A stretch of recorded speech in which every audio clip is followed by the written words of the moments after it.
Hello, everyone, and welcome to today's session. This is Automate Everything, and my name is Radwa Ali, and I'm the Library Director at the Roxbury Public Library in Succasunna, New Jersey. And let's get started. The whole premise of automation is the connection or the link, really the communication between two or more different applications. Okay, application A talks to application B, and the result is you are a whole lot happier. And what makes us all happy? It's less work, right? We all want to do less work. Duh. Uh, But it seems like it's harder and harder to do that because every day there are more things for us to deal with. Okay, you have your Facebook page for your library, your Twitter page, your Pinterest if you have one, your Instagram. You have nowadays a YouTube channel. You have Google Drive, you have your Gmail, you have your Slack, your MailChimp. There's so many different applications that we use on a day-to-day basis, and most of them don't talk to each other. And that makes trying to automate anything really difficult because how can Facebook talk to MailChimp? How can your Google Calendar talk to LinkedIn? Um, there are, of course, some times, those applications will have a built-in, send to calendar or send to Gmail, something like that. But they're rare, they're sporadic, and they rarely do what you want them to do. What you want is for things to just work. You want them to run smoothly, and you want them to run with as little interference from you as possible. You want this. You want workflow automation. Now, a quick shout out before I continue. I do want to mention one company that I'm not going to be talking about today, which is If Triple T, or If This Then That. It's been around for a very long time, and they do a great job. I'm just personally not as familiar with their workflow, and I prefer the other company that I'm going to talk about. But I do just want to put it out here that if you want to explore that, you're of course welcome to. And I do think that they have some better free options. The service I will talk about today is called Zapier. And Zapier, as they will tell you in all their ads, rhymes with happier. Now, like most good things, they do have a free version that's just enough to entice you. And certainly, you can make an account, try stuff out, and it's a great way to do that without spending any money. If you are going to be a pro user of Zapier, and obviously you want to be because that means you're making your life that much easier, there is a cost to that. And the starter one, which is what I have for myself at the library here, is the $19.99 per month version. That version gives you access to 20 different zaps. And when they say zap, they mean connections, 20 different connections, 20 different programs, if you will, that are running, and 750 tasks per month. And when they say tasks, they mean anytime that the Zap did something to help you. So, for example, if you have a Zap that connects your Facebook page to Google Sheets, okay, say you want to be notified or you want a record of every single comment, okay, that you get on your Facebook page. Every time Zapier sends that data, every time someone comments on your Facebook page and the program does its job and it sends a zap over to Google Sheets, that's considered a task that was just done for you. So that's what they mean by 750 tasks or 100 or 2,000 tasks per month.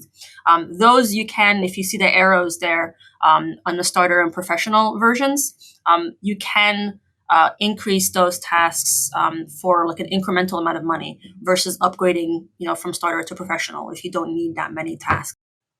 Now, in case anyone has any funny ideas, I'm not employed by Zapier. They don't pay me. They have no idea that I'm doing this. And I'm not getting anything out of promoting this company.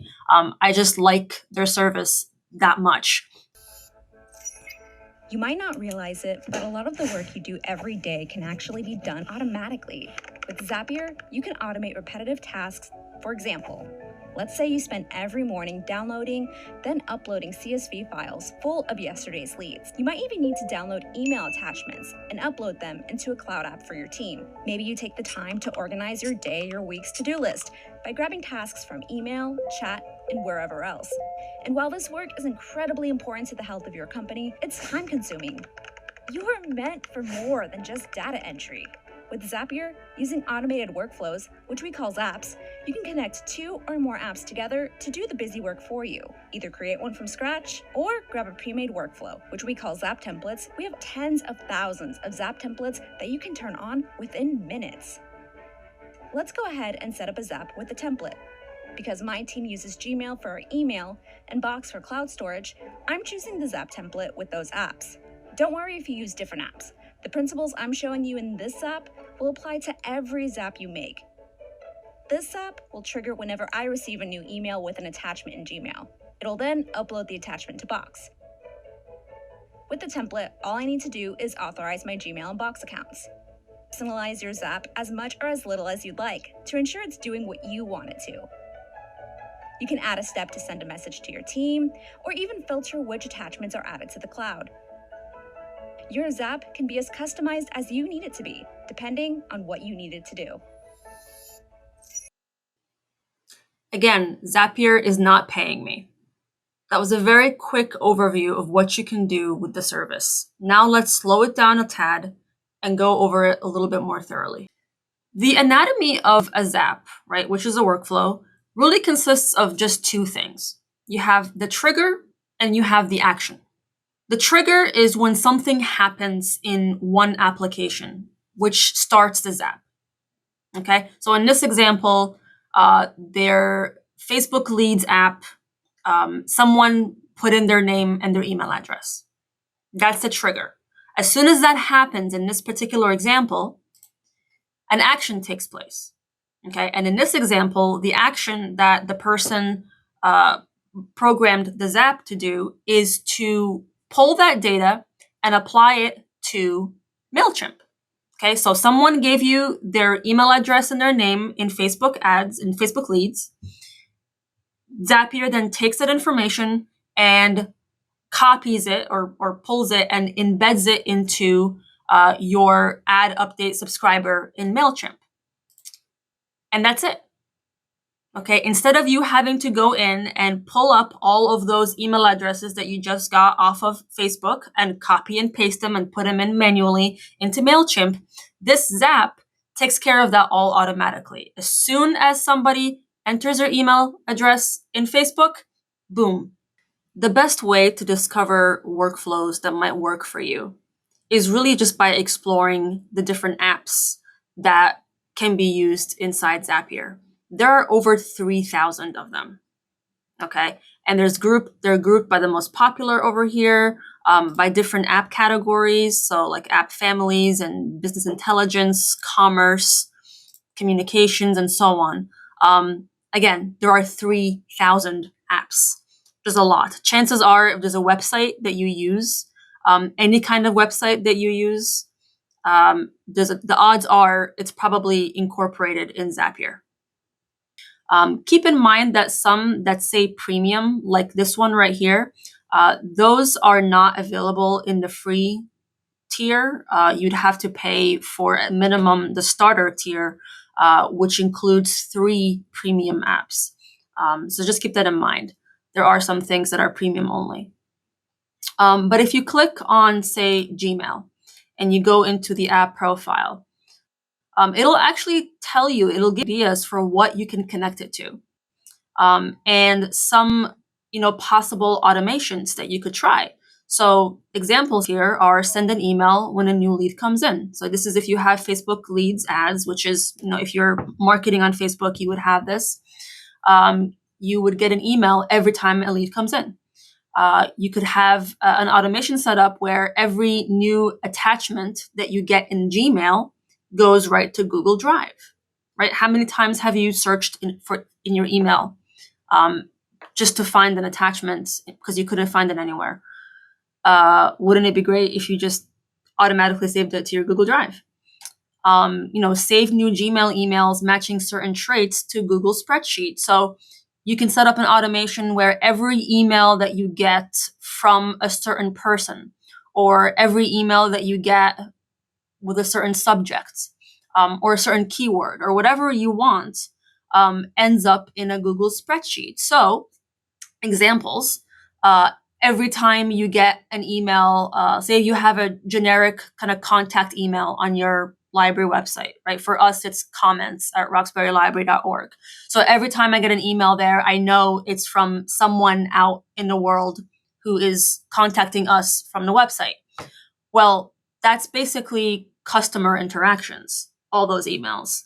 So what I should do, when I haven't done it yet, what I should do is set up a Zap where any email that I get that's to comments, okay, ends up on a spreadsheet, and I'll have a record then of all the customer interactions that we have from our website, at least from comments, the comments email address, right? And you can load more and just explore. You'll come up with things that you never thought of just by looking at some of the examples here. And those are all things that work. Okay, they've been done, they've been tried, they work. All you really have to do to turn them on, one, hit try it, and then connect your app. So you'd have to connect to your Gmail account. You'd have to connect to Trello in this case, or Slack, and so on and so on.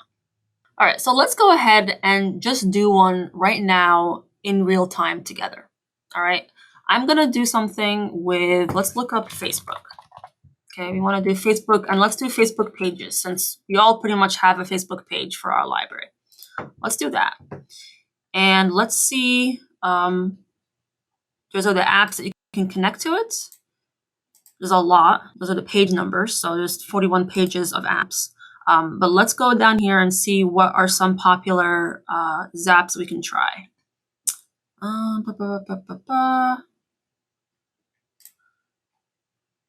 Well, here's a good one right here. Share new Facebook pages, Facebook page posts to LinkedIn. So if you're a library that has both a LinkedIn profile, which I guess you could, and a Facebook page, and you just want to post things at the same time, you can do it really easily from here. We don't have our own LinkedIn, so I'm not going to choose that one. Let's look at something else.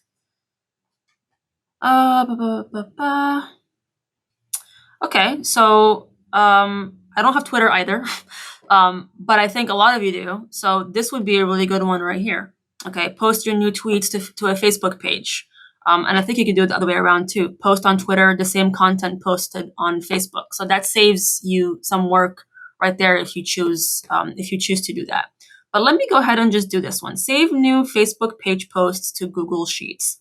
I guess some people might want to do this. If you want to have like a massive repository of everything that you post on Facebook, and you want to keep it someplace off of Facebook, this would be a way to do it. So let's try it. Okay. I'm going to do this and I'm going to hit try it. And let's see what happens. So what's coming up, connect your apps, set up your workflow, turn on your workflow. Okay, let's get started. So I'm going to connect our Facebook page. So I hit connect and I just that.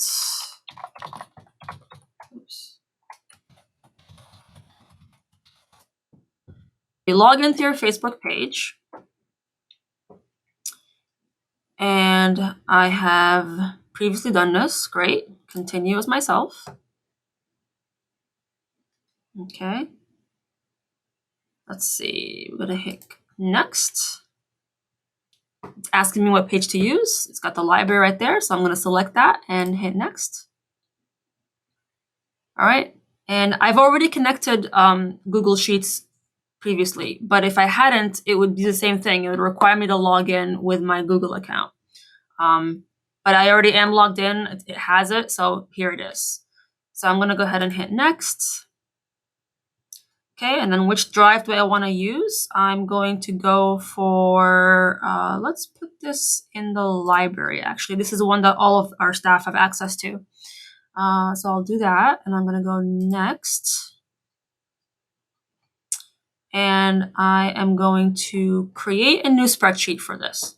But it does have access to all the spreadsheets that I already have in that particular drive. So I'm going to hit that and go next again. And now search the fields you want to import from Facebook pages. So I probably don't want all of this stuff because some of it is going to be very useless to me. A lot of metadata and things that I just don't need. So let's see. So they actually already have some things selected for me, which is very helpful. They probably pick the things that matter. So message, name, link. I'm going to put full picture. And first action link. So I'll be honest with you, I have no idea what any of this stuff means or what it does, but we're trying it, right? So I'm gonna see what happens. So here we go. So I'm just gonna select the ones that they had and a few others, and I'm gonna hit next. And let's see, set up the spreadsheets column. Okay, cool. So data from Facebook pages, column in spreadsheet row. So it already populates it for me. These are the columns. Okay, everything makes sense. Sure. Works for me. Next. And now it's going to do a test. Let's test out this workflow. Okay. And by the way, the test that they're using, they're actually pulling. So this content right here is an existing post that we had put out, I guess, earlier today. And here's the link for it. Yep, here's everything that's associated with it. So it says here that it was successful. Let's view the spreadsheet row. And here it is, guys. So this is a brand new spreadsheet that was just created, okay? And the contents is here. Let's click on this. Here's the picture, okay? Here's the link to the actual Facebook post. And this takes you, I guess, right to the post in a different way. I'm not quite sure. But that worked, so that's awesome. So now let's go and hit next. So this is great, and now I'm gonna turn on the workflow. Okay, workflow is on. Let's test this out and see if it actually works. So here's our Facebook page, and I'm gonna go in and create a post. And let's see, there's that. All right, and post. All right, I've posted, and if the zap worked, then there should be a new row in the spreadsheet that was just created. Let's take a look. Ah, there it is. Okay, right there. Second row created. If I click on that, it'll take me to here's the image, and here is the actual post here, and then another kind of, I'm not really sure why, but another kind of link that takes me here as well. Let's do another one. How about we look up Google My Business. There we go. And let's see. Send new SMS message with Google My Business. Interesting. But let's actually do this one. Send new emails from reviews submitted to Google My Business. It's easy to miss the reviews when they come if you don't have it right on your smartphone, and if you just miss it. And it's good to get them right away just in case there's something negative and that you want to respond to. So I'm going to hit that one, and let's try it. Here we go.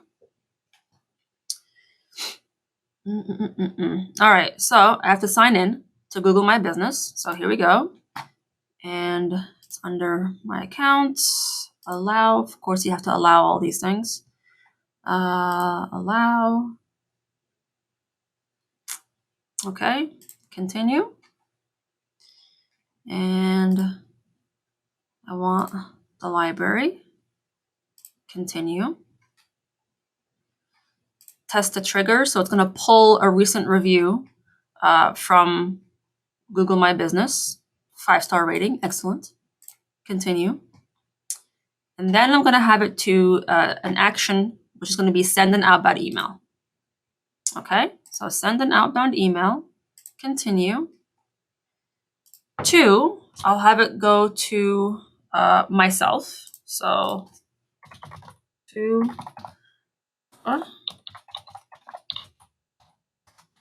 Right, and I believe you can also just do comma and add more emails. So you can do several emails. Here we go. Yep, comma separated list of emails limited to 5. Subject, new review. That's a good idea. And then put in the name, the reviewer name. Well, let's see what are all the options. Comment, number, rating.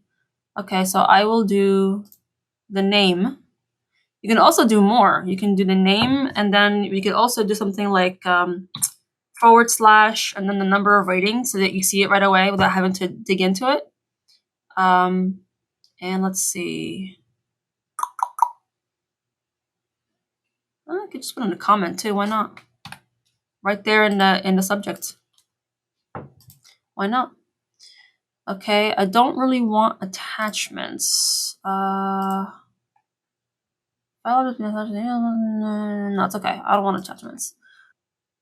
I could just say my business review. Reply to someone else. Fine, I'll just do comments at Roxbury Library org. TC, I'll just leave that blank. Leave BCC blank too, but again, you can still add stuff there and you can have emails going to multiple people. Forced line breaks, let's see, false. Set this to yes if your emails are received without breaks or spacing. I think I'm okay. That's fine. All right, continue. And so to myself, subject, new review, and then the account name, the number of stars, so 5 over here, and then the comments. From name, my business review, reply to comments. Yep, okay, looks good. Test and continue. Okay, and let's see. There it is. New review. This isn't very helpful, so lesson learned there. Don't do this. But I do see right here who the reviewer is, and there's no comments. It's just a 5-star review. Okay, so in this case, I probably want to go back and just change things up a little bit so I don't get all this useless information. But I am getting it. Okay, and I'll know right away when I get something like that. So now I want to show you a use case scenario that I'm really happy with, that we've been using here for a while, that is awesome. Let me show you. So I am very, very unhappy with the kind of generic register for a library card online setup that we have on our catalog for Maine. I never liked it wherever I was. There's too many steps, and it's very impersonal, right? So you have to select, it's one link for everybody. It's not personalized. You have to look for your library, put in your zip code, and then fill out all this stuff. And then what happens when you fill out all of these things? Nothing. The way it's set up, we have to remember to manually, go and find that information and then send them their information. So, a patron signing up here is thinking, oh, great, I'm going to get my stuff right away. And they don't. So I decided that no, we're not going to do this, especially when the pandemic started and everything was virtual. So what I did is on our website, okay, I set up a form. Now, mind you, you could easily do Google Form and have this be a little bit simpler and kind of skip one of the steps that I'm going to show you. But I didn't like how Google Form looked on our site, so I opted not to use it. Instead, I have this, asking for a few things, but it's not, I think, certainly less complicated than the main one. And all the results here go into this application called Start Infinity. And all the info is right here, and it populates. It's a database, and it populates this database. Okay, so great. That's step one, and that doesn't involve any zaps. It's just boom, boom, boom. It's all connected right here. So then what happens is I have this zap right here called Applications Go to Spreadsheet that I just named myself, and let's take a look and see how that works. That one's pretty straightforward. Okay, a new item is registered in Infinity, which is the application that we're using to collect the form responses. Oh, where did I go? Good Lord. And then when that happens, a new spreadsheet row is created in Google Sheets. And here's the Google sheet. I just did one for myself, a Jane Doe, and here it is. Right, pretty straightforward and kind of goes with what I showed you earlier. Great. Now, the fun part. So I have, let me go back, this multi-step zap that I have over here. See, it has three pictures, 3 apps here.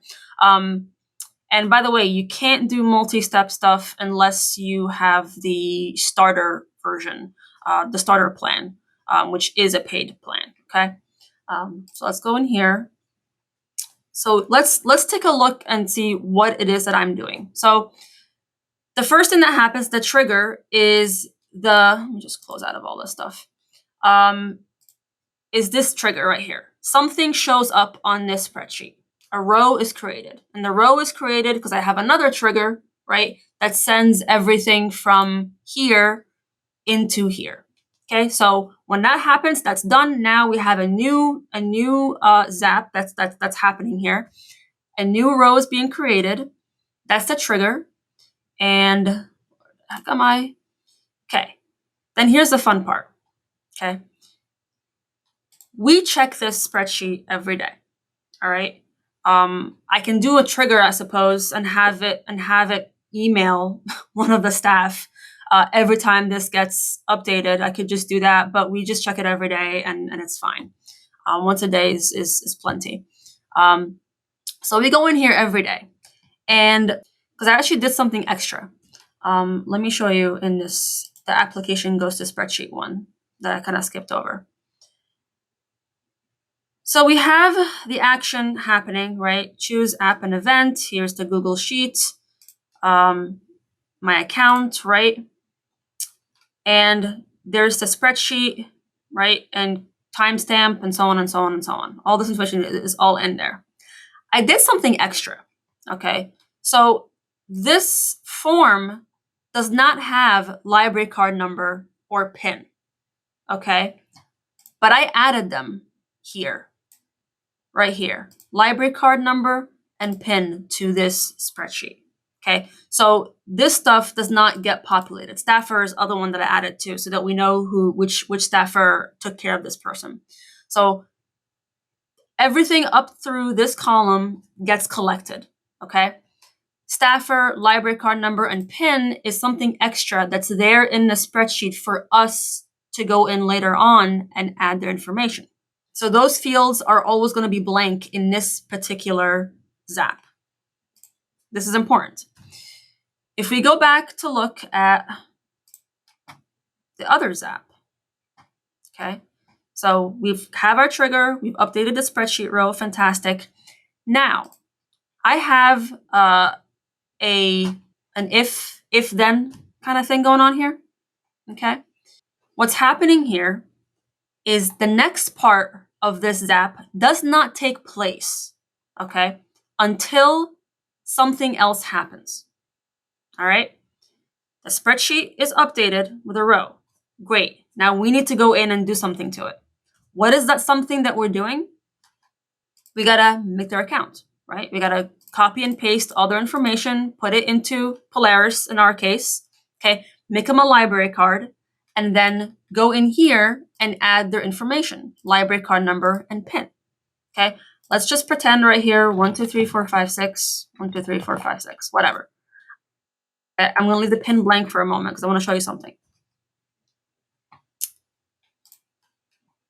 This conditional thing I have going on here, okay, the next step does not occur until this field exists, until there's something written inside this.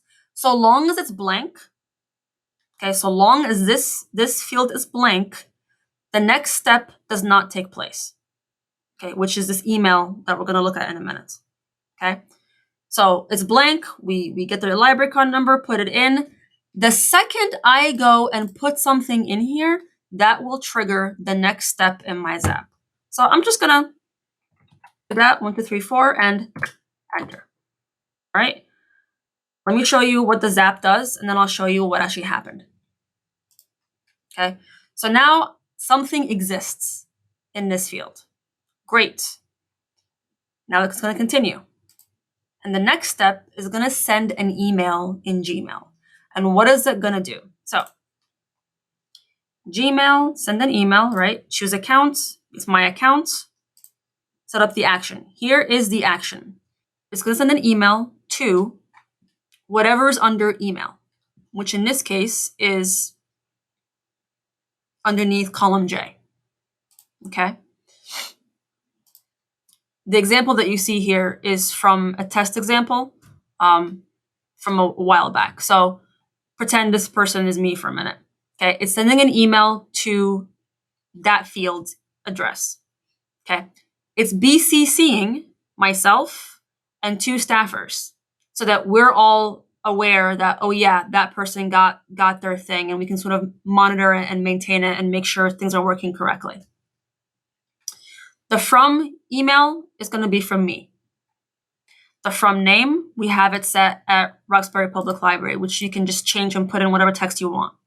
Okay. The subject, we just call it welcome to the Roxbury Public Library.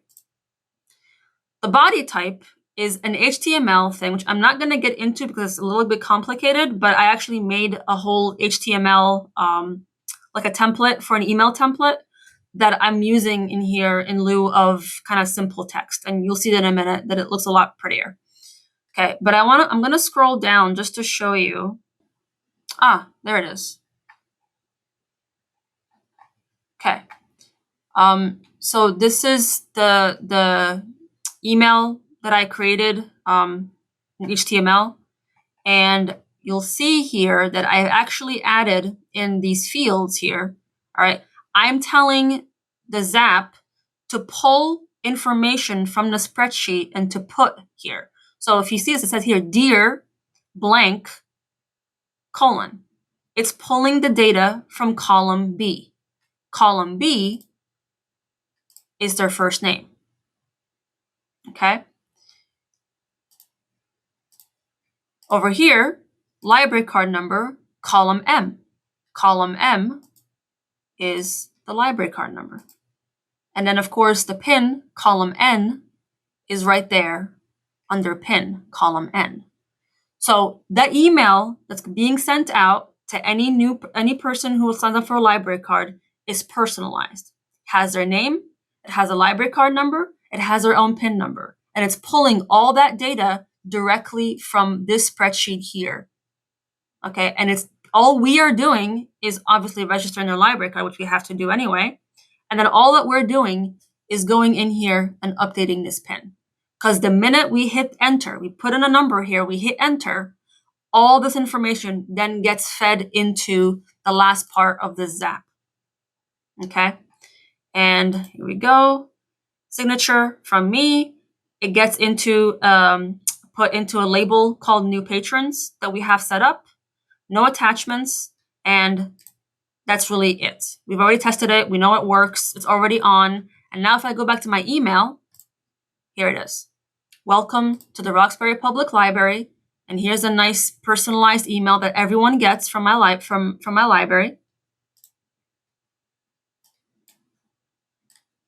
Ah. Okay.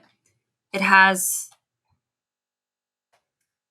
your name, the library card number, the PIN, and then everything else that I wanted to keep in here and send to people right away when they make a library card. Because you all know, right? You all know when you make an account anywhere, right?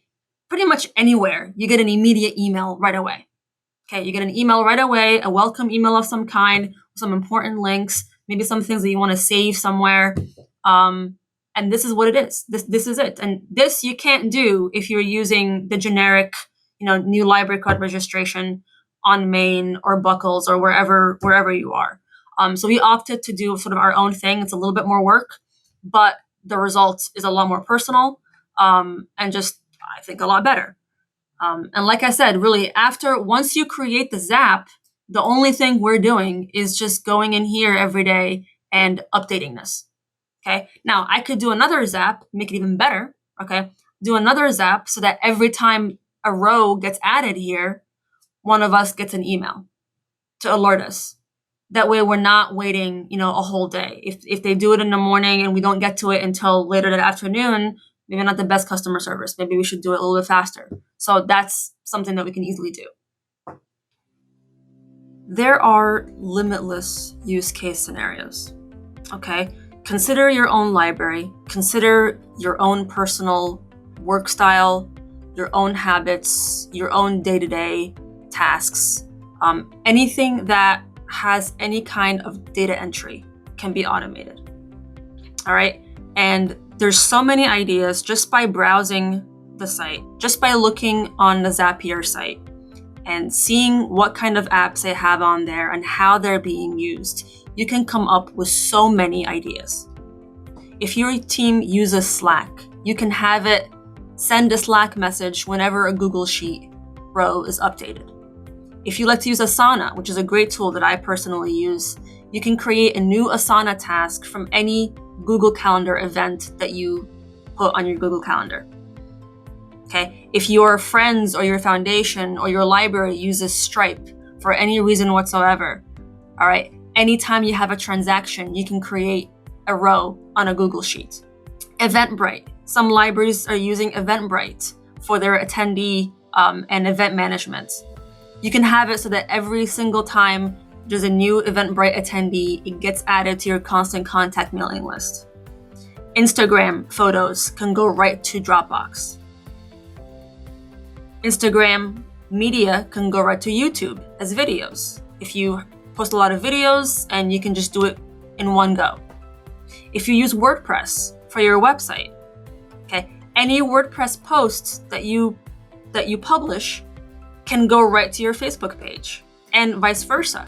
If you share a Facebook page, you can just have it turn into a WordPress blog post without any additional work. If you use a CRM like HubSpot, that you integrate with your email and you use in other settings, again, you can have any HubSpot contact created automatically go right to MailChimp or Constant Contact or whatever mass mailing service you use, because I believe most of them are in Zapier.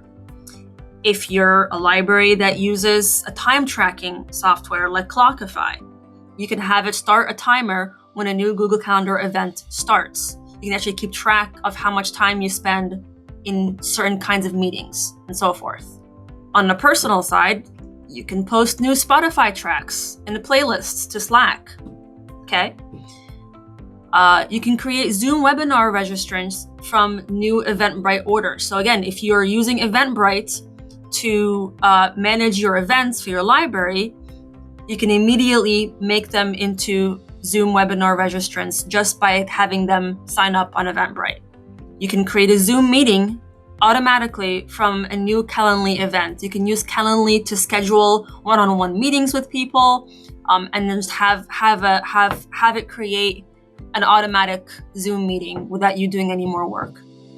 And of course, if your friends or your foundation uses a software like DonorBox, you can log any new or updated donors from that as records in Airtable, which is a great application. It's a free database application, web-based, that you can use to keep track of things a whole lot better than in a spreadsheet.